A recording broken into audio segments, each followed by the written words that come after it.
BA third year की आज की इस क्लास में आपका स्वागत। अंतर्राष्ट्रीय संबंध में हम पढ़ रहे हैं और आज हमारा टॉपिक है भारत की विदेश नीति की विशेषताएं। भारतीय जो विदेश नीति है, भारत की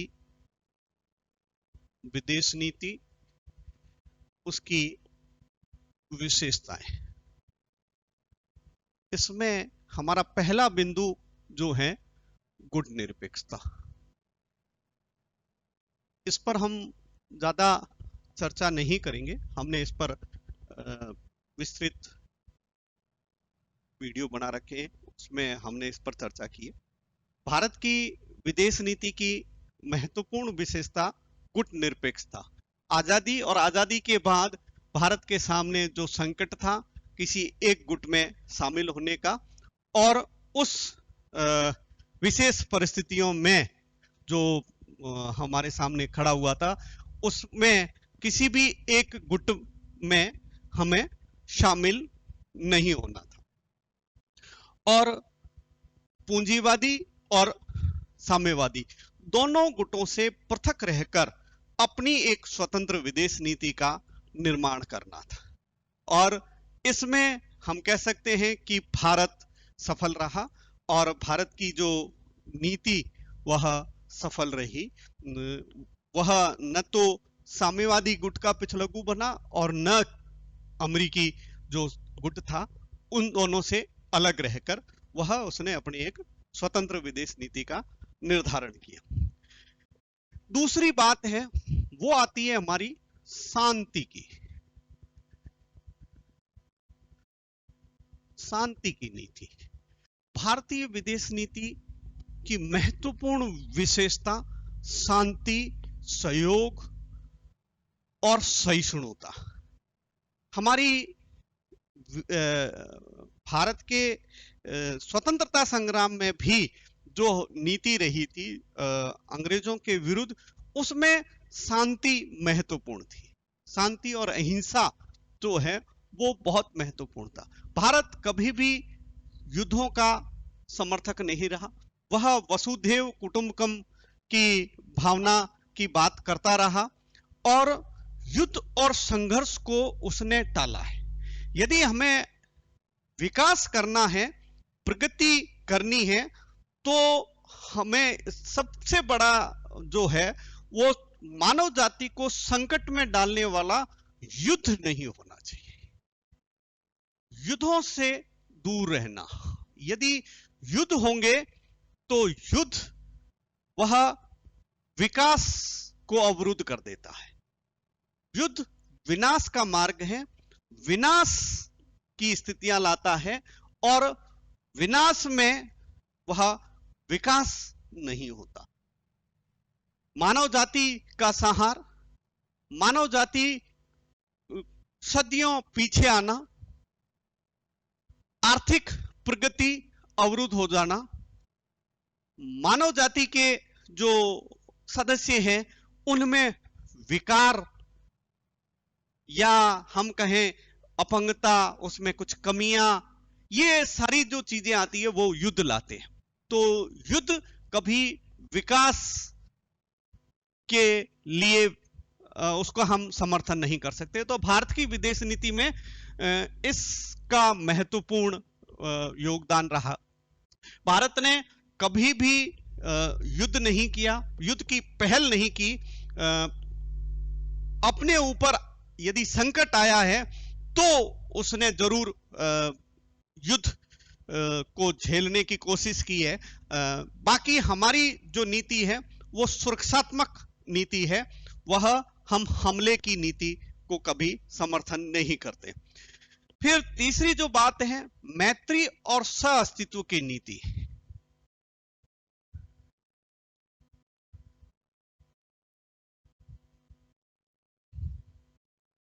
हमारी जो नीति है वो है मैत्री, और हमने चाहा ये है कि पड़ोसियों के साथ, हमारे दूसरे राष्ट्रों के साथ वो मैत्री संबंध बने। और ये हमारी परंपरागत जड़ों में भी रहा है। चाहे हम प्राचीन भारत की बात करें, चाहे हम वर्तमान भारत की बात करें, तो आजादी के बाद भी भारत ने और इस मैत्री और सह अस्तित्व की नीति के को अपनाने के लिए भारत नेपाल संधि हुई, भारत इराक संधि हुई, भारत जापान के साथ संधि हुई, भारत सोवियत संघ के साथ संधि हुई और भारत बांग्लादेश के साथ संधि हुई। यानी हमने कभी किसी देश के साथ एक तरह से हमलावर की स्थितियां नहीं, मैत्रीपूर्ण ये हमारी जो हमने नीतियां जो हम इस चर्चा कर रहे हैं, वो हमारी जो संबंध है वो मैत्रीपूर्ण सह अस्तित्व, यानी हमने दूसरे देश को के अस्तित्व को भी स्वीकार करना है। ऐसा नहीं है कि हम उन पर राज करना चाहते हैं, हम उन पर शासन करना चाहते हैं या उन पर अपनी जो नीतियां, चाहे साम्राज्यवाद और उपनिवेशवाद के माध्यम से हम उसको लागू नहीं करना चाहते। हम सह अस्तित्व की बात करते हैं कि जियो और जीने दो, लिव एंड लेट लिव, ये हमारी जो नीति है वही हमारी इस आधार बनी। और जो अगली बात है वो है विरोधी गुटों में सेतुबंध।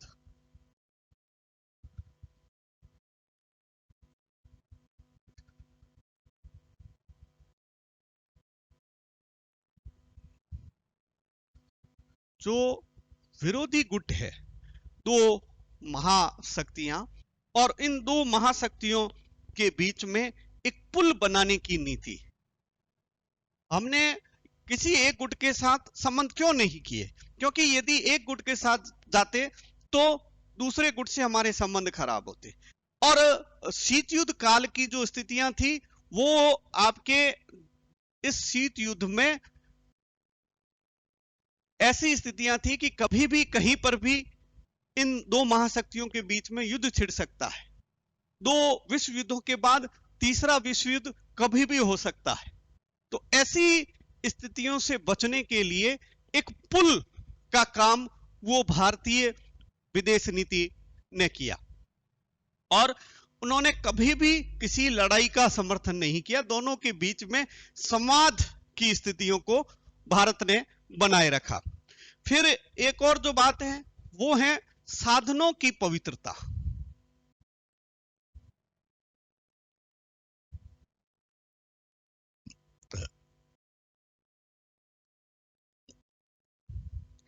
जो साधन है वो हमेशा पवित्र हो।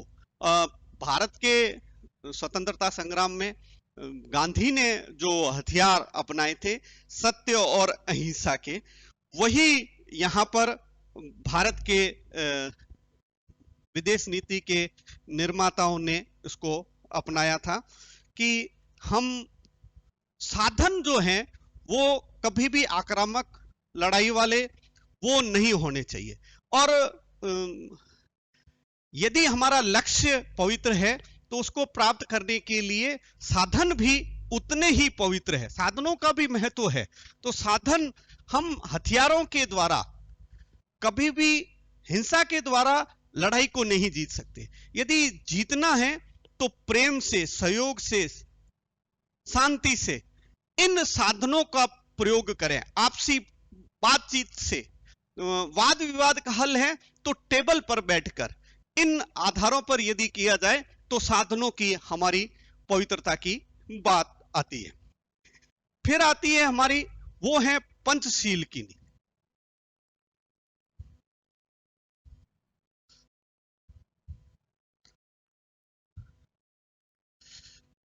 पंडित नेहरू के व्यक्तित्व से प्रभावित ये पंचशील की नीति, जिसमें एक दूसरे की प्रादेशिक अखंडता का सम्मान करें, हमला नहीं करें, सहयोग, शांतिपूर्ण, मैत्रीपूर्ण ये संबंध बनाए रखने की जो पंचशील की नीति थी, उसको भारत और चीन के बीच में स्वीकार किया गया था। भारतीय प्रधानमंत्री नेहरू और चाउ एन लाई, तात्कालिक जो चीन के प्रधानमंत्री थे, उनके बीच में एक संधि, और तिब्बत, भारत और ये चीन के बीच में जो एक तिब्बत था, उस तिब्बत को लेकर एक संबंध, एक संधि हुई थी पंचशील के आधार पर। और बाद में जो हिंदी चीनी भाई भाई के नारे इसी आधार पर लगे थे कि एक सहयोग की बात थी। लेकिन उसके बाद इस नीति को 1959 को, दिसंबर 1959 में यूएनओ की सुरक्षा परिषद में भी स्वीकार किया गया था, जिसमें 82 राष्ट्रों ने हस्ताक्षर किए थे। उनके हस्ताक्षरों से इस नीति को भी स्वीकार किया गया था। ये और लेकिन पंचशील की नीति जो नेहरू की नीति थी, इस के आधार पर भारत जरूर एक उस समय तात्कालिक रूप से भारत की विदेश नीति की अच्छी छवि बनी थी, लेकिन चीन के आक्रमण के बाद हमारी ये जो धारणा थी प्रादेशिक अखंडता, सहयोग, सुरक्षा, आक्रमण नहीं करना, वो धराशायी हो गई थी।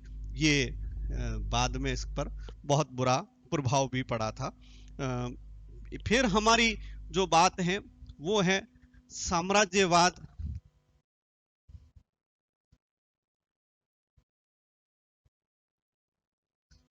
विरोध की नीति।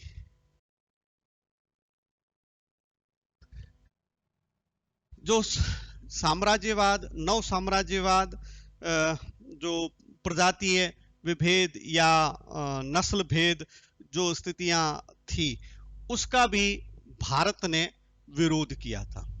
वो भारत शुरू से ही, चाहे आपके 1956 में जब आपके स्वेज का संकट खड़ा हुआ था और मिस्र पर यूके और फ्रांस दोनों ने आक्रमण किया था, तो भारत ने उसका भी विरोध किया था और ये कहा गया था कि ये एक प्रकार से नव साम्राज्यवाद है और उस नव साम्राज्यवाद का हम विरोध करते हैं। चाहे उस समय जो एक नस्ल भेद की प्रक्रिया चल रही थी, उसका भी भारत ने कभी समर्थन नहीं किया। यानी कुल मिलाकर अंतर्राष्ट्रीय स्तर पर हमारी आवाज को सुना गया था, हमारी आवाज जो है वह प्रभावी रही थी। फिर एक और जो चीज थी वो थी यूएनओ का समर्थन। हमने भारत की विदेश नीति जो है वो आपके इस यूएनओ के समर्थन पर रही। भारत इसका जो 47 के बाद एक सदस्य रहा और भारत ने जब जब जरूरत हुई इस यूएनओ का समर्थन किया। चाहे आपके हिंद चीन का मसला हो, चाहे कोरिया का युद्ध हो, चाहे कांगो की समस्या हो, भारत ने अपनी शांति सेनाएं वो भेजी और उस जो विद्रोही गुट या वहां जो लड़ाई छिड़ी हुई थी उनके बीच में शांति बनाने का प्रयास किया। भारत इसके अलावा भारत सुरक्षा परिषद का भी सदस्य रहा और जब जब भारतीय इस यूएनओ को भारत की जरूरत रही, भारत ने महत्वपूर्ण रूप से जो हमारे 1948 में कश्मीर की समस्या, उसको भी यूएनओ के माध्यम से सुलझाने का प्रयास किया। जो आज भी कहा यह जाता है कि यदि यूएनओ में ये हम मुद्दा नहीं ले जाते तो भारत कश्मीर आज भारत का होता, लेकिन वो भी मुद्दा चूंकि नेहरू का ये था कि हम अंतर्राष्ट्रीय इसमें यूएनओ के माध्यम से इन अंतर्राष्ट्रीय समस्याओं का समाधान करें, तो ये भी एक महत्वपूर्ण चीज थी भारत की विदेश नीति की। और आज भी यदि देखा जाए तो भारत सुरक्षा परिषद में अपने बनने के लिए, सदस्य बनने के लिए वह उत्सुक है। स्थायी सदस्यता की भारत की मांग है कि हम इस यूएनओ के स्थायी सदस्य बन पाएं ताकि भारत की आवाज को भी सुना जाए। ये आज की क्लास को हम यहीं विराम देते हैं। धन्यवाद। Thank you.